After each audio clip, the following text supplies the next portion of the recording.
ইসলামের ইতিহাসের এমন একজন মানুষ যিনি ছিলেন সবচেয়ে ভয়ঙ্কর শাসক, যিনি ছিলেন ইসলামের সবচেয়ে বড় শত্রু, কিন্তু ইতিহাস তাকে মনে রাখে ইসলামের সবচেয়ে ন্যায়পরায়ণ বাদশাহ হিসেবে। কিভাবে সম্ভব?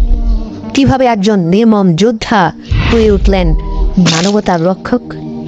মাত্র কয়েক বছরের মধ্যে তিনি এমন এক সাম্রাজ্য করে তুলেছিলেন যে আলেকজান্ডার দ্য গ্রেট বা রোমান সাম্রাজ্যেরও কল্পনার বাইরে। তিনি এমন এক শাসক যিনি রাতের আধারে ছদ্মবেশে শহর ঘুরে দেখতেন যেন তার প্রজাদের কেউ অনাহারে না থাকে। একদিকে তিনি ছিলেন অপ্রতিরোধ বীর, অন্যদিকে ছিলেন চোখের পানিতে নরম হৃদয়ের মানুষ। কিন্তু তার জীবনের মোড় ঘুরল কিভাবে? কেন তিনি ইসলামের বিরুদ্ধে দাঁড়িয়েছিলেন এক সময়? আর কিসের সেই রহস্যময় মুহূর্ত যা তার ভাগ্যটা বদলে দিল, ইতিহাসকে পাল্টে দিল পুরো বিশ্বকে? প্রিয় দর্শক, আজকের এই ভিডিওতে সেই ইসলামের রহস্যময় মানব এবং আজ পর্যন্ত ইসলামের ইতিহাসের সবচেয়ে শক্তিশালী এবং সবচেয়ে বৃহৎ আকার সেনাবাহিনীর সেনাপতি ইসলামের দ্বিতীয় খলিফা হজরত ওমর ইবনুল খাত্তাব রাদিয়াল্লাহু তাআলা আনহুর সেই অবিশ্বাস্য জীবনী আপনাদের সামনে তুলে ধরব। প্রিয় দর্শক, হজরত ওমরের ব্যক্তিত্ব বোঝার জন্য সেই সময়ের মক্কা শহরকে বোঝা অপরিহার্য। কারণ সেই সময় মক্কায় কয়েক শতাব্দী ধরে একটি গোত্র অর্থাৎ কুরাইশের এক চিটিয়া নিয়ন্ত্রণ ছিল, এবং ধীরে ধীরে এই কুরাইশ গোত্রটি এত বড় হয়ে গিয়েছিল যে কুরাইশের লোকেরা নিজেই অনেক গোত্রে বিভক্ত হয়ে গিয়েছিল, মানে দল উপদলে বিভক্ত হয়ে গিয়েছিল এই বৃহৎ আকার কুরাইশ বংশটি। এবং এই গোত্রগুলোর মধ্যে মক্কায় শান্তি বজায় রাখার জন্য প্রতিটি গোত্রকে আলাদা আলাদা দায়িত্ব দেওয়া হয়েছিল। কুরাইশের তিনটি সবচেয়ে শক্তিশালী গোত্রের মধ্যে রাসূলুল্লাহ সাল্লাল্লাহু আলাইহি ওয়াসাল্লামের গোত্র বনু হাশিমের কাছে কুরাইশের ধর্মীয় ক্ষমতা ছিল, কারণ মক্কার কাবা ঘরের কারণে আরবের ধর্মের কেন্দ্রবিন্দু ছিল এই বনু হাশিমের নেতারা। আর এই বনু হাশিমের নেতা ছিলেন রাসূল সাল্লাল্লাহু আলাইহি ওয়াসাল্লামের দাদা আব্দুল মুত্তালিব এবং তারপর তার চাচা আবু তালিব। কুরাইশের দ্বিতীয় শক্তিশালী গোত্রটি ছিল বনু উমাইয়া। এই গোত্রটি কুরাইশের মধ্যে শুধুমাত্র একটি কারণে বিখ্যাত ছিল, আর তা হলো টাকা। তাই মক্কার সমস্ত অর্থনীতি এই পরিবার অর্থাৎ বনু উমাইয়ারা নিয়ন্ত্রণ করত, এবং এই গোত্রের নেতা ছিল আবু সুফিয়ান। এবং পরিশেষে কুরাইশের তৃতীয় শক্তিশালী গোত্র ছিল বনু মাখজুম, যারা মক্কার যোদ্ধা পরিবার ছিল।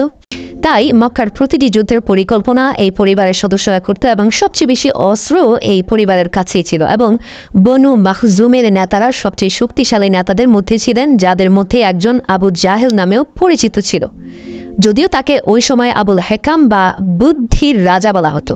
কিন্তু হযরত ওমর রাদিয়াল্লাহু আনহু এই তিনটি গোত্রের কোনোটির মধ্যেই ছিলেন না। তার সম্পর্ক কুরাইশের অন্য একটি গোত্র বনু আদি এর সাথে ছিল, যা কুরাইশের রাষ্ট্রদূতদের গোত্র ছিল, অর্থাৎ কুরাইশীদের মুখপাত্ররাই বেশিরভাগ এই গোত্র থেকে হতো। এবং যখনই কুরাইশদের মধ্যে কোনো যুদ্ধ হতো, সেই যুদ্ধগুলো এই গোত্রই সমাধান করত, এবং তাদের নেতা ছিলেন খাত্তাব, হযরত ওমর রাদিয়াল্লাহু আনহুর পিতা। তাই হযরত ওমরের ব্যক্তিত্বের এই দিকটি ছিল যে তিনি যে কোনো বড় সমস্যা খুব সহজেই আলোচনা ও বিতর্কের মাধ্যমে সমাধান করতে পারতেন। তিনি তার পিতার গোত্র বনু আদি থেকে এই গুণটি পেয়েছিলেন। হযরত ওমর রাদিয়াল্লাহু আনহুর ব্যক্তিত্বের অন্য একটি দিকও ছিল, যা আমরা সবাই প্রায় শুনি, যে তিনি খুব রাগী মানুষ ছিলেন এবং কথায় কথায় অন্যের গর্দান কাটতে প্রস্তুত থাকতেন। হযরত ওমরের ব্যক্তিত্বের এই প্রবণতা তিনি তার মা হানতামা বিনতে হিশাম থেকে পেয়েছেন, যার সম্পর্ক বনু আদি গোত্র থেকে নয়, বরং বনু মাখজুম গোত্র থেকে, যারা কুরাইশের যুদ্ধ বিগ্রহ করার গোত্র ছিল।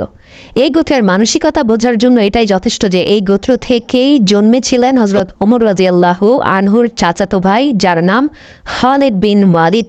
এই খালিদ বিন ওয়ালিদ রাদিয়াল্লাহু তাআলা আনহু কূটনৈতিক কৌশলে শ্রেষ্ঠ ছিলেন। তিনি মূলত তার পিতার কাছ থেকে শিখেছিলেন এই সকল কলা কৌশল, এবং খালিদের অন্যতম একটা বৈশিষ্ট্য ছিল তিনি আগে মিষ্টি ভাষায় কথায় বোঝানোর চেষ্টা করতেন, সমাধানের চেষ্টা করতেন। কিন্তু যদি কেউ সহজে না বুঝতো তাহলে আঙ্গুল বাঁকা করতেন, মানে তাদেরকে তিনি লাঠি ও তলোয়ার দিয়ে বুঝিয়ে দিতেন যেভাবে বোঝানো উচিত আর কি। আর এই গুণ তিনি তার মায়ের বংশ থেকে পেয়েছিলেন। দর্শক, বিশ্বের সবচেয়ে বড় বাদশাহ মুসলিম জাহানের খলিফা হওয়ার পরেও একদিন হযরত ওমর রাদিয়াল্লাহু তাআলা আনহুমা মক্কার সেই এলাকা দিয়ে যাচ্ছিলেন যেখানে তিনি ছোটবেলায় উট চড়াতেন, এবং তিনি বলেছিলেন, আল্লাহর কি মহিমা, যে আমার জীবনে এমন একটি সময় ছিল যখন আমি এখানে উট চড়াতাম এবং সামান্য ভুলের জন্য আমার বাবা আমাকে খুব মারতেন। আর আজ এমন সময় এসেছে যে আমার এবং আল্লাহর মাঝে পৃথিবীতে আর কেউ নেই। অর্থাৎ সেই সময় হজরত ওমর রাদিয়াল্লাহু আনহু বিশ্বের সবচেয়ে বড় সাম্রাজ্যের নেতা এবং বিশ্বের সবচেয়ে শক্তিশালী প্রভাবশালী মানুষে পরিণত হয়েছিলেন। আল্লাহ ছাড়া দুনিয়ার বুকে তার চেয়ে শক্তিশালী আর কেউ ছিল না। হজরত ওমর রাদিয়াল্লাহু তাআলা আনহু মক্কায় জন্মগ্রহণ করেন এবং যৌবনে লম্বা ও শক্তিশালী হওয়ার কারণে খুব দ্রুত মক্কার সবচেয়ে শক্তিশালী কুস্তিগীর হয়ে ওঠেন। কথিত আছে যে যখন তিনি কোনো দলের সাথে হাঁটতেন তখন মনে হতো যেন বাকি সবাই মাটিতে হাঁটছে আর তিনি উটের পিঠে বসে আছেন। অর্থাৎ আজকের দিনে হিসেব করলে প্রায় 6 ফুট 6 ইঞ্চি বা 6 ফুট 7 ইঞ্চি উচ্চতার সমান। হযরত ওমর রাদিয়াল্লাহু তাআলা আনহু এবং অন্যান্য গড় মানুষের মধ্যে উচ্চতার অনেক পার্থক্য থাকত। ধীরে ধীরে হযরত ওমর রাদিয়াল্লাহু আনহু নিজের গোত্র বনু আদির নেতৃত্ব গ্রহণ করতে শুরু করেন, মক্কার বড় বড় সর্দারদের সাথে মিটিংয়ে বসতে শুরু করেন এবং মক্কার সবচেয়ে মেধাবী রাষ্ট্রদূত হয়ে ওঠেন। এর পাশাপাশি তিনি নিজের আমদানি রপ্তানির ব্যবসাও শুরু করেন। তিনি মক্কা, ইয়েমেন, সিরিয়ার মধ্যে নিয়মিত ভ্রমণ করতেন এবং অবশেষে যখন হযরত ওমর রাদিয়াল্লাহু আনহুর বয়স 27 বছর হলো তখন মক্কায় রাসূলুল্লাহ সাল্লাল্লাহু আলাইহি সাল্লাম নবুয়তের ঘোষণা করলেন এবং ইসলামের দাওয়াত দিতে শুরু করলেন। কিন্তু হযরত ওমর রাদিয়াল্লাহু আনহু কুরাইশের রাষ্ট্রদূত এবং মুখপাত্র হওয়ার কারণে শুরুর দিকে ইসলামের বিরোধিতা করলেন এবং মুসলমানদের বিরুদ্ধে নিজের মামা আবু জাহেলের পক্ষে দাঁড়ালেন। ইসলামের আগে হযরত ওমর রাদিয়াল্লাহু আনহুর খুব একটা সুনাম ছিল না, কারণ তিনি অনেক ইসলাম বিরোধী কর্মকাণ্ডে জড়িত থাকতেন। মানে মদ ও জুয়া ইত্যাদিতেও কিন্তু তার সম্পৃক্ততা ইসলাম গ্রহণের পূর্বে ছিল এবং ইসলামের প্রতি তার এতটাই ঘৃণা ছিল যে নিজের গোলামকে শুধুমাত্র মুসলমান হওয়ার কারণে একদিন এতটাই মেরেছিলেন যে মেরে মেরে তিনি ক্লান্ত হয়ে পড়েছিলেন। দেখতে দেখতে সময় যত গড়াতে থাকলো ধীরে ধীরে মুসলমানদের সম্পর্কে হযরত ওমর রাদিয়াল্লাহু তাআলা আনহুর অবস্থান কিছুটা বদলাতে লাগলো। এই কারণে একদিন যখন তিনি মক্কায় সেই গোলামের পাশ দিয়ে যাচ্ছিলেন যাকে তার মালিক আবু জাহেল মুসলমান হওয়ার কারণে মেরে প্রায় অজ্ঞান করে দিয়েছিল, তো ওমর এই দৃশ্য দেখে নিজেই গিয়ে তাকে হাত দিয়ে সোজা করে তুললেন। সেই গোলাম তখন ওমর রাদিয়াল্লাহু তাআলা আনহুকে বলল, কেবল আল্লাহই আপনাদের দুজনের ব্যাপারে ভালো জানেন। যার অর্থ হযরত ওমর রাদিয়াল্লাহু আনহু তখন বুঝতে পারেননি মূলত এই গোলাম সেই দিন রাসূল সাল্লাল্লাহু আলাইহি সাল্লামের ওই দোয়ার দিকে ইঙ্গিত করেছিল যা রাসূল সাল্লাল্লাহু আলাইহি ওয়াসাল্লাম আল্লাহর কাছে করেছিলেন। রাসূল সাল্লাল্লাহু আলাইহি সাল্লাম আল্লাহর কাছে একটা বিশেষ দোয়া করে বলেছিলেন, হে আল্লাহ, মক্কার এই দুই ওমরের মধ্যে যে কোনো একজনকে ইসলামের জন্য কবুল করো। এক ওমর ইবনুল খাত্তাব, অন্যটি আমর বিন হিশাম অর্থাৎ আবু জাহেল। মক্কার কুরাইশদের মুসলমানদের থেকে দূরে রাখার জন্য আবু জাহেল এবং আবু সুফিয়ান বারবার মক্কার গণ্যমান্য ব্যক্তিদের মিটিং ডেকে তাদেরকে বোঝানোর চেষ্টা করত যে মুহাম্মদের কারণে তাদের ধর্ম তো খারাপ হচ্ছেই, কিন্তু তার সাথে আমাদের অর্থনীতি এবং সম্মানও খুব খারাপ হয়ে যাচ্ছে। এই সমস্ত মিটিংয়ে বারবার বসে একদিন হযরত ওমর রাদিয়াল্লাহু আনহু রাসূল সাল্লাল্লাহু আলাইহি সাল্লামের প্রতি খুব বিরক্ত হয়ে গেলেন এবং অবশেষে তিনি এমন একটি সিদ্ধান্ত নিলেন যা এর আগে কারও করার সাহস ছিল না, আর তা হলো রাসূল সাল্লাল্লাহু আলাইহি সাল্লামকে হত্যার সিদ্ধান্ত এবং তিনি নিজের তলোয়ার নিয়ে সরাসরি দারুল আকরামের দিকে রওনা হলেন, যা মক্কার মুসলমানদের সদর দপ্তর ছিল। কিন্তু আল্লাহ তাআলা হযরত ওমরকে ভয়ানক এই গুনাহ থেকে বাঁচালেন। সেটা এভাবে যে যখন হযরত ওমর রাদিয়াল্লাহু আনহু দারুল আকরামের দিকে যাচ্ছিলেন তখন রাস্তায় তার এক ঘনিষ্ঠ বন্ধুকে পেলেন।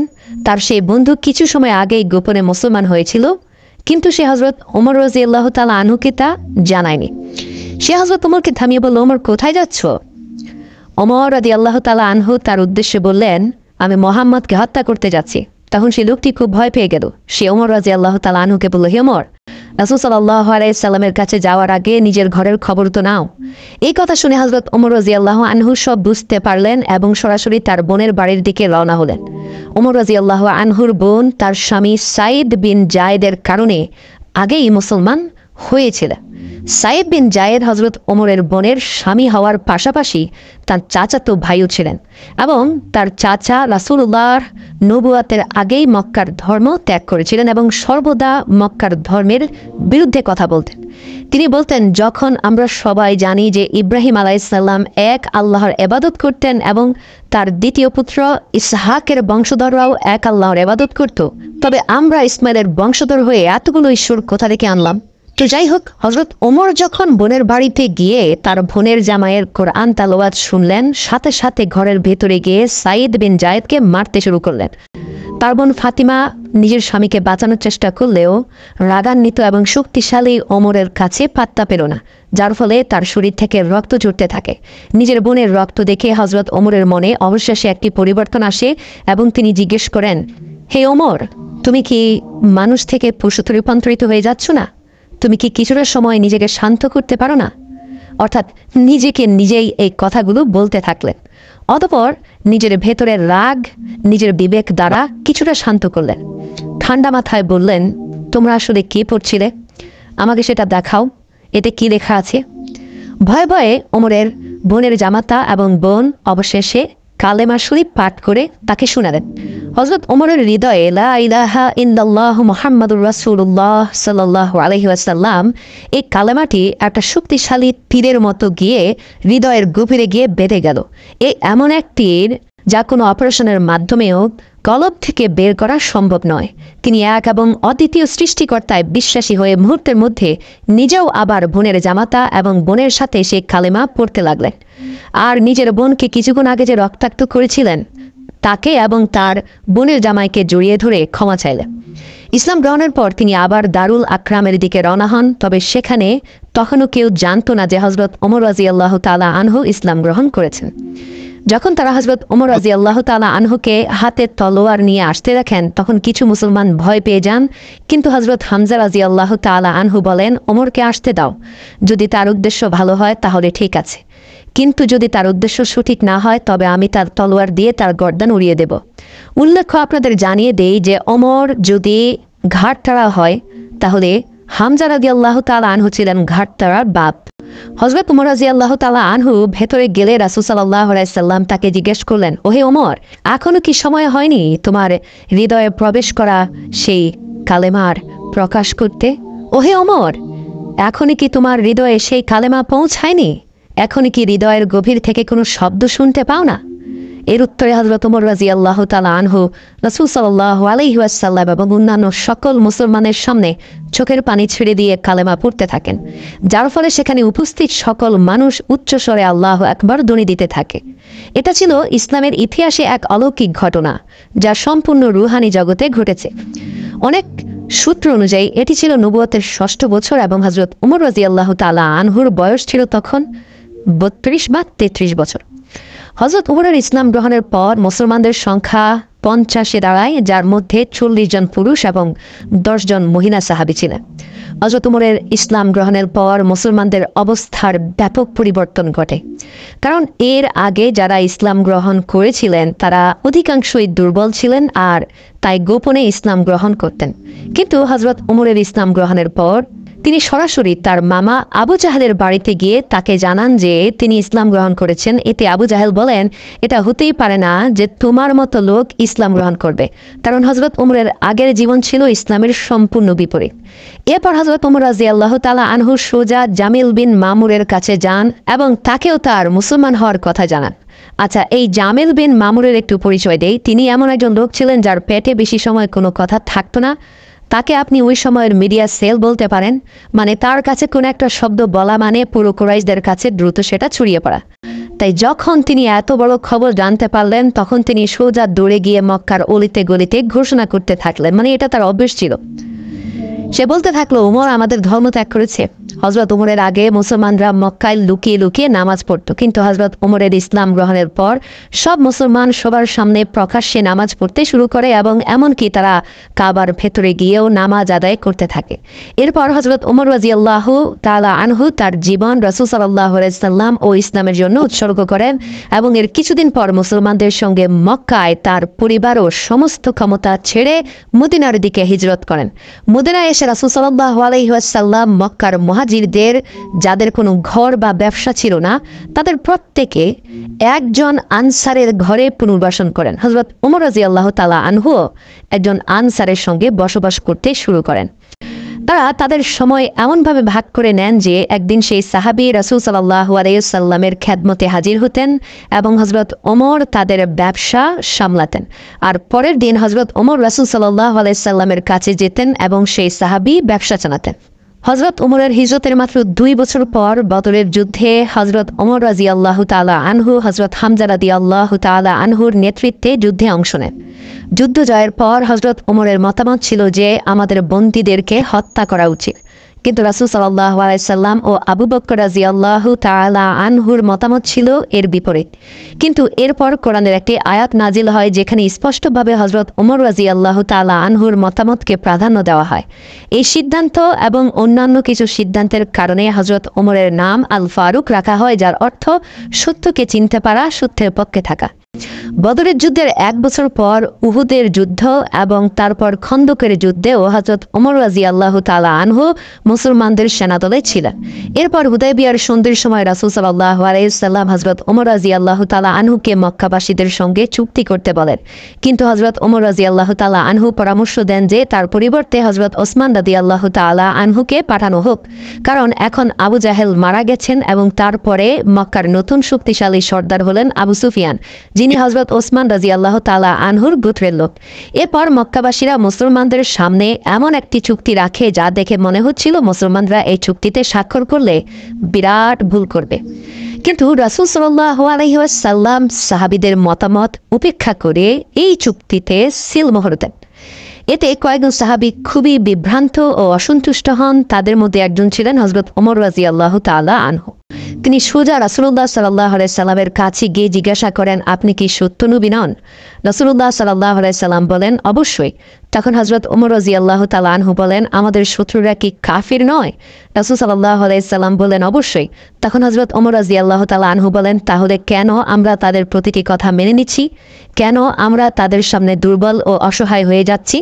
রাসূলুল্লাহ সাল্লাল্লাহু আলাইহি সাল্লাম বলেন, আমি আল্লাহর রাসূল এবং আমি আল্লাহর নির্দেশের বিরুদ্ধে কোনো কাজ করি না। এতে হযরত ওমর রাদিয়াল্লাহু তাআলা আনহু চুপ হয়ে গেলেন, আর বাকবিতণ্ডায় জড়িত হলেন না। এরপর পরবর্তী কয়েক বছরে যখন তিনি দেখলেন যে বহু মানুষ সেই চুক্তির কারণে ইসলামের দিকে আসতে শুরু করেছে, তখন তিনি রাসূল সাল্লাল্লাহু আলাইহি সাল্লামের সিদ্ধান্তের গুরুত্ব বুঝতে পারেন এবং সব সময় তার এই কথার জন্য আল্লাহর কাছে ক্ষমা চাইতে থাকেন। এরপর ইসলাম এত দ্রুত ছড়িয়ে পড়তে থাকে যে হযরত ওমরের গোত্রের তার কাজিন মানে তার মামাতো ভাই খালিদ বিন ওয়ালিদ রাদিয়াল্লাহু তাআলা আনহু ইসলাম গ্রহণ করেন। এরপর থেকে তিনি সব সময় হযরত ওমরের সাথে প্রতিটি সিদ্ধান্ত এবং প্রতিটি যুদ্ধে সাথী ছিলেন। এমনকি তিনি হযরত ওমরের কন্যা হযরত হাফসাকে বিয়েও করেন। মক্কা বিজয়ের পর তাবুকের যুদ্ধের সময় হযরত ওমর রাদিয়াল্লাহু তাআলা আনহু আল্লাহর পথে মুসলমান সৈন্যদের জন্য তার সমস্ত সম্পদের অর্ধেক দান করেন। তাবুকের যুদ্ধের কিছু বছর পর রাসূল সাল্লাল্লাহু আলাইহি সাল্লাম এই দুনিয়া থেকে বিদায় নেন। এই খবর হযরত ওমরের কাছে পৌঁছালে তিনি এতটাই হতবাক হন যে তিনি বিশ্বাসই করতে পারছিলেন না যেটা কিভাবে হতে পারে। তখন তিনি মসজিদে নববীতে দাঁড়িয়ে তলোয়ার বের করে বলেন, যে বলবে রাসূল সাল্লাল্লাহু আলাইহি সাল্লাম মারা গেছেন, আমি তার গর্দান উড়িয়ে দেব। কারণ রাসূল সাল্লাল্লাহু আলাইহি সাল্লাম সবসময় বলতেন একদিন মুসলমানরা রোমান ও পারস্য উভয় সাম্রাজ্যকে জয় করবে। তাই রাসূলুল্লাহ সাল্লাল্লাহু আলাইহি সাল্লাম কিভাবে এসব না করে দুনিয়া থেকে বিদায় নিতে পারেন? কিন্তু হযরত ওমর রাদিয়াল্লাহু তাআলা আনহু জানতেন না যে আল্লাহ একদিন তার হাতেই এই দুটি সাম্রাজ্য জয় করাবেন। হযরত ওমর রাদিয়াল্লাহু তাআলা আনহু জানতেন না যে এই অসমাপ্ত কাজ আল্লাহ তাআলা ওমরের উপর সমর্পণ করবেন। যখন মসজিদে নববীতে সবাই বিভ্রান্ত ও হতবাক হয়ে যাচ্ছিলেন ওমরের এসব কথায়, তখন আবু বকর রাদিয়াল্লাহু তাআলা আনহু মিম্বারে উঠে সবাইকে বোঝান যে রাসূল সাল্লাল্লাহু আলাইহি সাল্লামের পর আমাদের মিশন শেষ হয়নি, বরং এখন আমাদের আসল মিশন শুরু হয়েছে। রাসূল সাল্লাল্লাহু আলাইহি সাল্লামের ইন্তেকালের পর মদিনার কিছু লোক নিজেদের নতুন বাদশা নির্বাচন করতে শুরু করে। তখন হঠাৎ হযরত ওমর রাদিয়াল্লাহু তাআলা আনহু ও আবু বকর রাদিয়াল্লাহু তাআলা আনহু সেখানে পৌঁছান। হযরত ওমর রাদিয়াল্লাহু আনহু যখন দেখেন যে সেখানকার পরিস্থিতি ধীরে ধীরে খারাপ হচ্ছে, তখন তিনি পরিস্থিতি নিয়ন্ত্রণে আনার জন্য সর্বপ্রথম হযরত আবু বকরের হাতে বায়াত গ্রহণ করেন। এরপর ধীরে ধীরে বাকি সবাই এসে হযরত ওমরের হাতে বায়াত গ্রহণ করেন এবং এভাবেই হযরত আবু বকর রাদিয়াল্লাহু আনহু হযরত ওমরের কারণে মুসলমানদের প্রথম খলিফা হন। আবু বকর রাদিয়াল্লাহু আনহু খলিফা হওয়ার পর হযরত ওমর রাদিয়াল্লাহু আনহু মুসলমানদের এই সাম্রাজ্যের দ্বিতীয় কমান্ডার ছিলেন। অর্থাৎ যদি হযরত আবু বকর বাদশা হতেন তবে হযরত ওমর ছিলেন তার প্রধানমন্ত্রী। তারা উভয়ে অন্যান্য সাহাবীদের সাথে মিলে সমগ্র আরবকে পুনরায় একত্রিত করার চেষ্টা করেন। অবশেষে ইয়ামামার যুদ্ধের পর আরবের লোকেরা আবার একত্রিত হয়, কিন্তু এই যুদ্ধে বহু হাফেজে কোরআন শহীদ হওয়ার কারণে এই আশঙ্কা দেখা দেয় যে কোরআনের বিষয়ে মুসলমানদের মধ্যে মতবিরোধ দেখা দিতে পারে। তাই সর্বপ্রথম হযরত ওমরের মনে এই ধারণা আসে যে আমাদের অবিলম্বে কোরআনকে একটি বইয়ের আকারে সংকলন করা উচিত। অর্থাৎ আজকের বিশ্বের সমস্ত কোরআন যা বইয়ের মতো লেখা অবস্থায় পারা আকারে সূরা আকারে সাজানো আছে, তার অনেকটা কৃতিত্ব হযরত ওমর রাদিয়াল্লাহু তাআলা আনহুর। আরবের সকলকে একত্রিত করার পর খলিফা আবু বকরের নির্দেশে মুসলমানরা সরাসরি পারস্য সাম্রাজ্যের উপর হামলা চালায় এবং কয়েক মাসের মধ্যে তাদের কাছ থেকে এই পুরো এলাকা দখল করে নেয়। পারস্য সাম্রাজ্যের উপর হামলার পাশাপাশি মুসলমানরা একই সময়ে রোমান সাম্রাজ্যের উপরও হামলা চালায়। কিন্তু পারস্য সাম্রাজ্যকে কবজা করতে পারলেও রোমান সাম্রাজ্যকে খুব সহজে মুসলমানরা কবজা করতে পারছিল না। এর কারণ ছিল রোমানদের যুদ্ধ কৌশল ও অত্যাধুনিক অস্ত্র। খালিদ বিন ওয়ালিদ রাদিয়াল্লাহু তাআলা আনহু রোমান সাম্রাজ্যে ছিলেন না, তিনি ছিলেন পারস্য সাম্রাজ্যে। তাই হযরত আবু বকর রাদিয়াল্লাহু তাআলা আনহু খালিদ বিন ওয়ালিদ রাদিয়াল্লাহু তাআলা আনহুর কাছে একটি চিঠি পাঠান যাতে তিনি তার সেনাবাহিনী নিয়ে সরাসরি রোমান সাম্রাজ্যের দিকে যান। খালিদ বিন ওয়ালিদ রাদিয়াল্লাহু তাআলা আনহু সেখানে পৌঁছানো মাত্রই খুব দ্রুত রোমান সাম্রাজ্যের সমস্ত এলাকা দখল করতে শুরু করেন এবং অবশেষে তিনি রোমান সাম্রাজ্যের প্রধান শহর দামেস্ককে চারদিক থেকে ঘিরে ফেলেন। এখন মুসলমানদের এই সাম্রাজ্য পরিচালনায় হযরত আবু বকর ও হযরত ওমরের মতামত প্রায় সব সময় একই থাকত, শুধুমাত্র একটি বিষয় ছাড়া, এবং এই বিষয়টি পরবর্তীতে একটি অত্যন্ত বিতর্কিত বিষয়ে পরিণত হয়েছিল। আর সেই বিষয়টি ছিল খালিদ বিন ওয়ালিদ রাদিয়াল্লাহু তাআলা আনহুকে কিভাবে পরিচালনা করা যায়। কারণ খালিদ বিন ওয়ালিদ রাদিয়াল্লাহু তাআলা আনহু এখন পর্যন্ত সমস্ত সিদ্ধান্ত নিজেই নিতেন এবং সবকিছু করার পরেই মদিনায় চিঠি পাঠাতেন। হযরত ওমর রাদিয়াল্লাহু আনহুর কাছে খালিদ বিন ওয়ালিদের এই অভ্যেস মোটেও ভালো লাগতো না। তাই হযরত ওমর রাদিয়াল্লাহু তাআলা আনহু যখন খলিফা হন, তিনি কিছু সময়ের জন্য মুসলমানদের সবচেয়ে বড় সেনাপতি খালিদ বিন ওয়ালিদ রাদিয়াল্লাহু তাআলা আনহুকে তার পদ থেকে সরিয়ে দেন। এতে খালিদ বিন ওয়ালিদ রাদিয়াল্লাহু তাআলা আনহু তার উপর খুব অসন্তুষ্ট হন। যখন মুসলমানদের সেনাবাহিনী মদিনায় পৌঁছায়, তখন মদিনায় মুসলমানদের খলিফা আবু বকরের শরীর খুব খারাপ হয়ে যায়। তিনি বুঝতে পারেন যে এটি তার দুনিয়ার শেষ দিন। তাই তিনি সমস্ত বড় সাহাবীকে ডেকে বললেন, আমি আর তোমাদের খলিফা নই, তোমরা নিজেদের মধ্যে পরামর্শ করে যাকে চাও তোমাদের নতুন খলিফা নির্বাচন করো। এতে সাহাবীরা কিছুক্ষণ ভেবে হযরত আবু বকর রাদিয়াল্লাহু তাআলা আনহুকে বলেন, এই কাজ আমরা আপনার উপর অর্পণ করি, আপনি যাকে উপযুক্ত মনে করেন তাকেই মুসলমানদের খলিফা বানান। তখন হযরত আবু বকর রাদিয়াল্লাহু তাআলা আনহু বড় বড় সাহাবীদের মধ্য থেকে একজনকে ডেকে তাকে জিজ্ঞাসা করেন যে ওমর সম্পর্কে তোমার মতামত কি? সেই সাহাবী বলেন, হ্যাঁ, হযরত ওমর খুব ভালো মানুষ, তবে তার ব্যক্তিত্ব খুব কঠোর। তখন হযরত আবু বকর রাদিয়াল্লাহু তাআলা আনহু হযরত ওমরকে সমর্থন করে বলেন, ওমর শুধু এই কারণে কঠোর হন কারণ তিনি আমাকে সব সময় নরম দেখেন, কিন্তু যখন তিনি নিজে খলিফা হবেন তখন তার ব্যক্তিত্ব সম্পূর্ণ বদলে যাবে। এভাবেই হযরত আবু বকর রাদিয়াল্লাহু তাআলা আনহু একে একে সমস্ত সাহাবীদের জিজ্ঞাসা করার পর হযরত আবু বকর রাদিয়াল্লাহু তাআলা আনহু অসুস্থ অবস্থায় হযরত ওসমান রাদিয়াল্লাহু তাআলা আনহুকে তার কাছে ডেকে বলেন, লেখো, আমি খলিফা আবু বকর, আমার পরে মুসলমানদের নতুন খলিফা। এই কথা বলতে বলতে হঠাৎ তার শরীর অনেক খারাপ হয়ে যায় এবং তিনি অজ্ঞান হয়ে যান। তখন হযরত উসমান রাদিয়াল্লাহু তাআলা আনহু এরপরে সেখানে ওমরকে মনোনীত করছি এই কথাটা নিজ থেকেই লিখে দেন। কিছুক্ষণ পর যখন আবু বকর রাদিয়াল্লাহু তাআলা আনহুর জ্ঞান ফিরে, তখন তিনি সেটা দেখে বলেন, ঠিকই আছে ওসমান, নিঃসন্দেহে তুমি বিচক্ষণ, সঠিক নামটি লিখেছ। এবং সমস্ত বড় বড় সাহাবীকে ডেকে বলেন, আমি যাকে খলিফা বানাবো তোমরা কি সবাই তাকে মেনে নেবে? তখন তারা সবাই বলেন হ্যাঁ। তখন হযরত আবু বকর রাদিয়াল্লাহু তাআলা আনহু বলেন, আমি আমার পরে আমার ছেলেকে বা আমার পরিবারের কোনো সদস্যকে খলিফা বানাচ্ছি না, বরং আমি তাকে খলিফা বানাচ্ছি যাকে আমি সবচেয়ে যোগ্য মনে করি, এবং তিনি হলেন ওমর ইবনুল খাত্তাব রাদিয়াল্লাহু তাআলা আনহু। আধুনিক গণতন্ত্র ছাড়া বিশ্বের সমস্ত ইতিহাস যদি দেখা যায়, তবে এমন খুব কমই দেখা গেছে যে কোনো বাদশাহের মৃত্যুর পর তার ছেলে বা তার পরিবারের কেউ বাদশাহ হয়নি। হযরত ওমর রাদিয়াল্লাহু তাআলা আনহুর ইসলাম গ্রহণের পর মক্কায় মুসলমানদের অবস্থার যেভাবে পরিবর্তন হয়েছিল, ঠিক একইভাবে তার খলিফা হওয়ার পর পুরো বিশ্বের ইতিহাস চিরতরে বদলে যেতে থাকে।